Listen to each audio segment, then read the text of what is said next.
Katie, what happened to you? I found a possum and I was trying to make it my pet. Oh my gosh, again? Yes, again. And the worst part, I can't move my arms for 3 weeks, so I'm stuck wearing these slings. You do understand we're getting ready to make a video in like an hour. What am I supposed to do? I found somebody actually who was willing to take my spot. They are professional.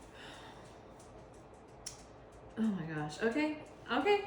So you have someone coming in, professional. Do they understand that we're gonna be in front of millions of people? Yes, they understand. I mean, I guess I'll roll with it, but can you please just stop it with the possum thing? Maybe. Unbelievable. Welcome back to the Miller Cafe. So are you in the mood for something healthy and light and something that will not wreck the bank? Well, have we got the recipe for you? Well, before we get into that though, I want to help introduce to you my latest helper. This is Chef Pluto. Say hi. Chef Pluto, thank you for joining us. Together, we are going to make for you vegetable fajitas. Now, of course, vegetables, we all know that they're full of beneficial nutrients, but in what ways? So before I answer that question, I'd like to give a shout out to my local farmer. Hi, local farmer. Thank you so much for my vegetables that were just harvested. Thank you. Goodbye. Thanks. That was a cute farmer. Wow. So anyway, as you can see, we have some really colorful vegetables today. Now, if you get the chance to go and have your own vegetable, like a local farmer or a business, go for it. You just need to make sure that they're certified, make sure they have, they're qualified, but you're decreasing the carbon footprint on the environment, you're giving money back to the local businesses, and as you can see, they're full of protein, or full of nutrients, all right? So let's get into this. So first what we're going to do is preheat our oven at 425. So you can bake your vegetables or roast your vegetables 400 to 450. It's important to consider whenever you're cooking with vegetables, you don't want to cook out all of the vitamins and nutrients. Lots of these have water-soluble vitamins which can be cooked out through steam and stuff. So we're going to take the safer option, it's the roasting. Now this will hold on to a little bit better to the nutrients. So as you can see here, we have our tomatoes, our peppers, our squash. Fun fact, off camera, Pluto was telling me that while squashes were originated in the Americas, zucchini, is that right? Zucchini was developed in Italy. I didn't know that.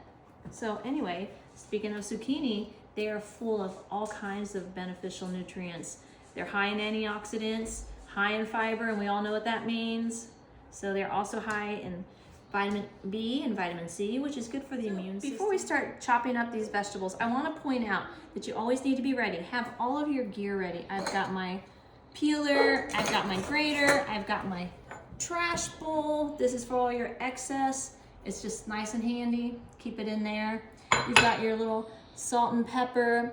And for all my meat lovers, what we're going to use is some steak rub. We're going to sprinkle it on when we've got them all diced up. All right, so I'm going to hand this over to Chef Pluto.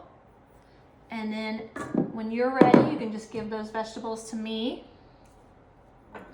Oh, well, thank you. All right, so what we're going to do now, I'm going to put them in here. And then we're going to put them in the oven. So it's at 425. And you want to start with the ones that cook the longest. The peppers are going to cook the longest. Zucchini, I have found that it tends to cook a little bit longer. So 425 for 25 minutes. Don't forget your timer. I've burned so many foods because I didn't turn my timer on. And as the minutes tick down, we're going to add our vegetables one by one. And then, and I almost forgot our mushrooms. Did you see these button mushrooms? Aren't they cute? We're going to add these up. We're going to dice these up and add them also. So once those are diced, thank you. All right, we're going to put those in there, and we're going to add the rest of our vegetables.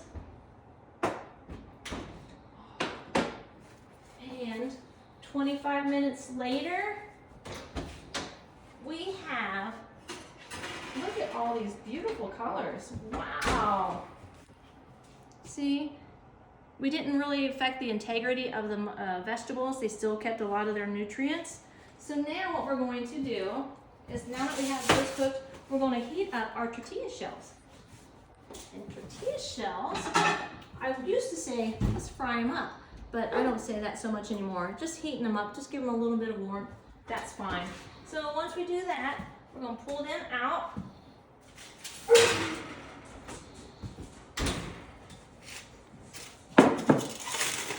And you're gonna see, just wrap them in foil. You're gonna sprinkle half a cup to 3/4 of a cup of vegetables. And let me grab, Pluto was nice enough to prepare his version. Pluto made his version of creme fraiche. I believe it's sour cream and heavy whipping cream with a little bit of lime, and it's zested with lime also. This is also picante sauce. All right, so we have our tortilla shells warmed up. I've spread half of a cup to 3/4 of a cup of my vegetables on here. You've got your picante sauce. And then we did chop up, thank you for chopping these up, Pluto. Pluto chopped up some jalapenos, like that. And then we have our sauce right here. Now you can always substitute this with yogurt if you like, because yogurt does have more protein than sour cream, obviously. Anyway, and don't forget your cheese. If you'd like to sprinkle some cheese, you're welcome. I just want to say thank you so much for joining us today. Pluto, it was a pleasure working with you. And always remember, the best stories really do happen at the dinner table. Good night, friends.